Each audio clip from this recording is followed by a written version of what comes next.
चला विद्यार्थी मित्रांनो, आज आपण बँकिंग हा घटक बोलणार आहोत. त्यामध्ये पहिली बँक कोणती आपली? आरबीआय. आरबीआय म्हणजे काय? Reserve bank of India. या आरबीआयचा थोडा इतिहास बघू आपण. भारतीय रिझर्व्ह बँक ही पुणे सरकारने स्थापन केलेली आहे.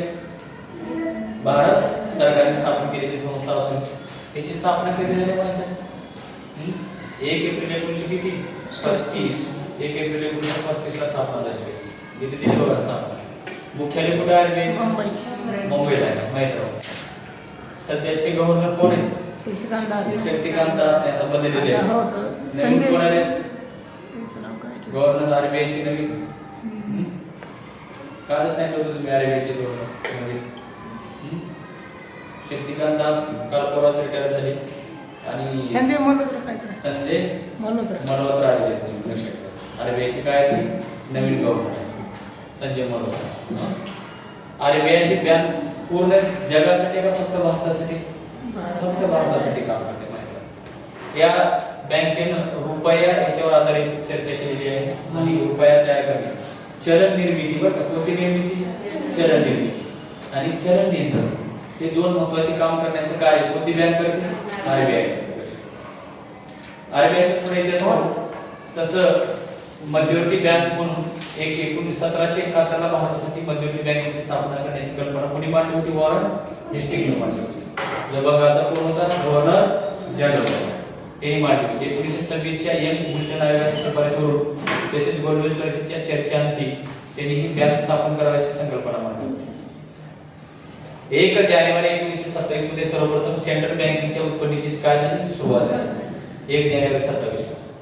त्यानंतर मार्च 1934 किती? मार्च 1934 मध्ये एक अधिनियम तयार करण्यात आला. आरबीआय बरोबर रिझर्व्ह बँक कायदा 1934. आणि तुम्हाला माहित राहो आरबीआयची स्थापना पुण्या कायद्यानुसार झाली असा प्रश्न आला तर पुण्या कायद्यानुसार म्हणायचं भारतीय रिझर्व्ह बँक कायदा 1934 नुसार स्थापना. आणि शिफारस पुण्या कायद्याने केली होती म्हणलं तर आरबीआय बँक स्थापन करावी अशी शिफारस पुण्या कायद्याने केली होती मात्र 1935 च्या कायद्याने केली होती. त्या 35 च्या कायद्याचं नाव काय होतं? भारतीय प्रशासकीय कायदा 1935. ह्याच्या शिफारशीवरून आणि भारतीय रिझर्व्ह बँक कायदा 1934 या कायद्यानुसार आरबीआयची स्थापना कधी झाली पाहिजे दिले बघा. किती एप्रिल? 1 एप्रिल 1935 रोजी रिझर्व्ह बँक ऑफ इंडिया म्हणून आरबीआयची स्थापना झाली. लक्षात ठेवायचं. 1900 किती मध्ये? 35 मध्ये. लक्षात ठेवा. त्याच्यानंतर आरबीआयचं मुख्यालय कुठे ठेवण्यात आलं? मुंबईला ठेवण्यात आलं. आरबीआयची रचना पाहत असताना बघा रिझर्व्ह बँकेचे कामकाज पाहण्यासाठी एक पूर्णवेळ कोण असतो? गव्हर्नर. एक गव्हर्नर असतो आरबीआय मध्ये. लक्षात ठेवायचं. 4 कोण असतात? डेप्युटी गव्हर्नर असतात. 16 काय असतात? सदस्याचे संचालक मंडळ असतात. आणि यांची नेमणूक 1934 च्या आरबीआय कायद्यानुसार काय केली जाते? भारत सरकारकडून किती वर्षासाठी? 4 वर्षासाठी. म्हणजे आरबीआय मध्ये गव्हर्नर, 4 डेप्युटी गव्हर्नर आणि किती संचालक मंडळ? 16 सदस्याचे संचालक मंडळ. एवढ्यांची नेमणूक केंद्र सरकार करते. आणि किती वर्षासाठी करते? 4 वर्षासाठी. ते लक्षात ठेवायचं. आरबीआय बँकेचं काम काय आहे? तर भारतीय रिझर्व्ह बँक नोट मुद्रा ही भारतातील रिझर्व्ह बँकेच्या विशेष विभागापैकी एक आहे. भारतातील बँक नोटा आणि नाणी टाकतात. म्हणजे टाकसाळ असतो म्हणजे तुम्हाला भारतात 2-3 ठिकाणी टाकसाळ आहे. आपल्या महाराष्ट्रात कुठे आहे? नोटांचा कारखाना कुठे? महाराष्ट्रात. माहित आहे तुम्हाला? नोटा तयार करण्याचा कारखाना नाशिकला आहे. महाराष्ट्रामध्ये. मग बाकीचे कर्नाटकमध्ये आहे. बरोबर आहे. पण महाराष्ट्रात नाशिकला टाकसाळ. टाकसाळमध्ये 2 गोष्टी होतात. एक नाणी तयार होते. आपल्याकडे कितीचं नाणं आहे सध्या? आता सर्वात लहान नाणं कोणतं आहे आपलं? 1 रुपया. बरोबर आहे. 1 रुपयाचं नाणं आहे, 2 रुपयाचं आहे. बरोबर आहे. 5 रुपयाचं आहे, 10 रुपयाचं आहे, 20 रुपयाचं नवीन नाणं आलेलं आहे आणि मला वाटते 50 रुपयाचं पण नाणं आहे आणि 100 रुपयाचंही नाणं आहे. बरोबर आहे. मागे तर सरकार म्हणत 200 रुपयाचं आणि 500 रुपयाचं नाणं काढायचं होतं. पण मला वाटतं त्याला स्थगिती दिलेली आहे. पण सर्वात लहान नाणं म्हणलं तर 1 रुपयाचं आणि सर्वात मोठं नाणं म्हणलं तर कितीचं आहे? नाणं 20च आहे. ठीक आहे. आणि नोटाचा विचार केला तर सर्वात मोठी नोट 2000 आता रद्द केलेली आहे. तुम्हाला माहिती आहे 2000 ची नोट सध्या बाजारपेठेत नाही आणि 1000 ची नोट नाही. त्याच्या 500 म्हणजे सर्वात छोटं नाणे 1 रुपयाचं आहे आणि सर्वात मोठं नाणे किंवा नोट कितीचं आहे? 500. माहित आहे. 2000च्या नोटा सरकारनं महागाई कायदा करून काय केले, निर्णय घेऊन बंद केलेला आहे. आणि तुम्हाला माहिती आहे पाठीमागे नरेंद्र मोदींनी 8 नोव्हेंबर 2016 ला, किती नोव्हेंबर, 8 नोव्हेंबर 2016 ला 500 आणि कितीच्या हजाराच्या नोटा काय केल्या, रद्द केल्या, कॅन्सल केल्या. आणि त्याच्या जागी 2000ची नोट आणि 500ची नवीन नोट तयार केली. आता वेगवेगळ्या नोटा तयार झाल्या माहिती तुम्हाला. वेगवेगळ्या नोटा म्हणजे कितीच्या, 10ची नोट आहे, 20ची आहे, 50ची, 100, 200 आणि किती, 500 वेगवेगळ्या नोटा आहेत. ते लक्षात ठेवायचं. असे नाना चलन निर्माण केलेले आहे. आणि चलन निर्मिती करणे, त्याच्यावर नियंत्रण ठेवण्याचे काम कोणती बँक करते, रिझर्व्ह बँक करते. म्हणून रिझर्व्ह बँकेला भारत सरकारची शिखर बँक म्हणतात. कोणती बँक म्हणतात, शिखर बँक. रिझर्व्ह बँकेचे पहिले भारतीय गव्हर्नर कोण होते, कधी कधी प्रश्न आलेला आहे. रिझर्व्ह बँकेचे पहिले भारतीय गव्हर्नर कोण होते, तर सी.डी. देशमुख होते. कोणते देशमुख होते, सी.डी. देशमुख. आणि आता गव्हर्नर कोण सांगितलं तुम्ही आताच, संजय मल्होत्रा. शक्तिकांत दास याच्यानंतर आता संजय मल्होत्रा हे आरबीआयचे कोण आहे, गव्हर्नर आहे. ते लक्षात ठेवायचं. आरबीआय बघा काम होते पुढे. 15 ऑगस्ट 47 ला भारताच्या स्वातंत्र्यानंतर 1 जानेवारी 1949 रोजी भारतीय रिझर्व्ह बँकेचे काय करण्यात आले, राष्ट्रीयकरण झाले. म्हणजे भारतीय रिझर्व्ह बँकेचे राष्ट्रीयकरण लगेच 1 एप्रिल 35 ला झाले, त्या दिवशी स्थापना झाली. आणि 1 जानेवारी 1949 ला तिचं राष्ट्रीयकरण झालं. तुम्हाला प्रश्न बी येईल का आता येणाऱ्या तुमच्या बँकिंगच्या परीक्षेत, की भारतीय रिझर्व्ह बँकेचं राष्ट्रीयकरण पुण्या दिवशी झालं. आपल्या डोक्यात एकच असते 1 एप्रिल 1935. 1 एप्रिल 35 रोजी बँकेची स्थापना झाली. पण राष्ट्रीय बँकेचं राष्ट्रीयकरण कधी झाले, 1 जानेवारी 1949. लक्षात ठेवा. बघा त्यानंतर या बँकेच्या अनुषंगाने काही आकडा दिलेल्या तारखेचा 12 नोव्हेंबर 2021 रोजी भारताचे पंतप्रधान कोण, नरेंद्र मोदी यांनी गुंतवणुकीचा विस्तार करणे आणि गुंतवणूकदारांसाठी काय करणे, अधिक सुरक्षितता निश्चित करणे ह्या 2 नवीन योजना सुरू केलेल्या आहेत. ज्या 2 नवीन योजना आरबीआयच्या रिटेल डायरेक्ट योजना आणि रिझर्व्ह बँक एकात्मिक लोकपाल योजना यांचा समावेश करण्यात आलेला आहे. लक्षात ठेवायचं. प्रमुख उद्देश काय, आरबीआयचा आरबीआय स्थापन करण्याचे प्रमुख उद्देश काय. पहिला उद्देश काय, भारतीय चलनी नोटाची काय करणे, छपाई कशानुसार, गरजेनुसार. जास्त बी काढायचं नसतं, रोज नोटा काढायचं, लोकांना वाटायचं पांढरं पोतं भरपूर द्यायचं, जमते का असं नाही. म्हणून चलनी नोटांची काय करणे, छपाई करणे गरजेनुसार. भारताची काय राखणे, गंगाजळी राखणे म्हणजे लेवल बॅलन्स.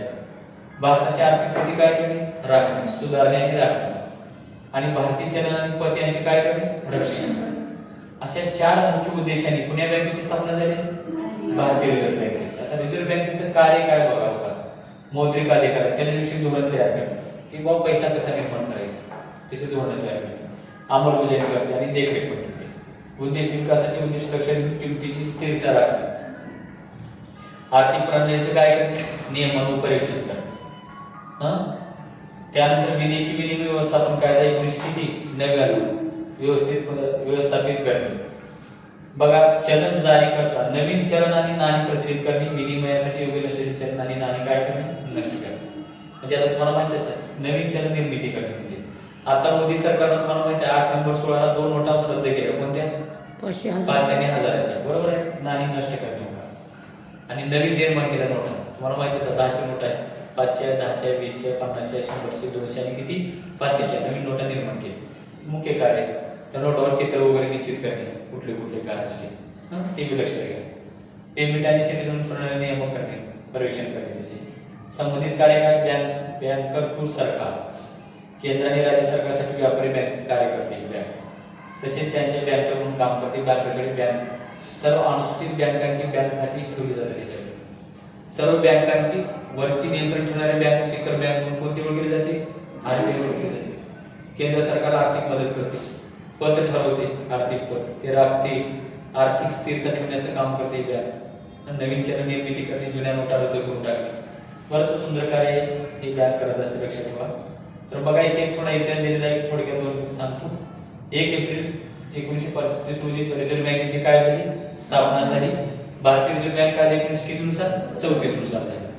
आणि कोणत्या कायद्याची शिफारस झाली, 1935. भारतीय रिझर्व्ह बँकेने रचना आणि दूरदृष्टिकोन कोणाचा होता, दृष्टिकोन त्याच्या डॉक्टर बाबासाहेब आंबेडकरांचा होता. त्यांनी आपल्या एका ग्रंथात कोणत्या, द प्रॉब्लेम ऑफ रुटीन मध्ये इट्स ओरिजिन आणि इट्स सोल्युशन या पुस्तकातून घेतलेले आहे. ते बँक कशी असावं काय जागतिक बँकेचा आणि जगातल्या इतर बँकेचा अभ्यास करून आंबेडकरांच्या म्हणण्यानुसारची बँक स्थापन झाली आहे. जे अर्थतज्ञ होते तुम्हाला माहितीच आहे, त्यांनी ही बँक स्थापन करायला हवी. त्यानंतर हिल्टन यंग आयोगाकडे सादर केले होते. या बँकेची स्थापना 1900 किती मध्ये 26च्या रॉयल स्मृती परिषदेच्या आधारे झालेली आहे. बँकेची मूळ शिक्का म्हणून कोणती बँक? ईस्ट इंडिया कंपनीचे चिन्ह म्हणजेच नारळाचे झाड आणि सिंह होते. मूळ शिक्का बघा बँकेचा नारळाचं झाड आणि काय होतं? सिंह होतं बँकेचं. बघा सुरुवातीला होतं बघा माहिती तुम्हाला. त्याच्या जागी आता कोणाचं चित्र आले? कोणाचं आले? महात्मा गांधींचं चित्र आले. लक्षात ठेवायचं. असं अगोदर नारळाचं झाड आणि सिंह होतं. जे नारळाचं झाड आणि सिंह ईस्ट इंडिया कंपनीचं काय होतं? चिन्ह होतं त्या काळात. नारळाचं झाड आणि काय? सिंह. लक्षात ठेवायचं. आता त्यावेळी भारताचा राष्ट्रीय प्राणी काय? वाघ यांचा चिन्ह समोर झाला. वाघाचा समावेश झाला राष्ट्रीय प्राणी. प्रधान कार्य सर्वोत्तम विचारण क्रेडिट या बाबतीत काम करते. कलकत्ता आता कोलकातामध्ये स्थापन 1937 मध्ये. बॉम्बे आता मुंबई करण्यात आली होती. रिझर्व्ह बँकेला ब्रह्मदेश मध्यवर्ती बँकेच्या नात्याने ब्रह्मदेशाची काय मध्यवर्ती बँक म्हणून 42 ते किती 45 च्या काळात बघा 42 ते 45 काळात ब्रह्मदेशाची बँक म्हणून मी काम करत होते. रिझर्व्ह बँक बघा कुठल्या देशाचे काम केले? ब्रह्मदेशासाठी रिझर्व्ह बँक 42 साठी.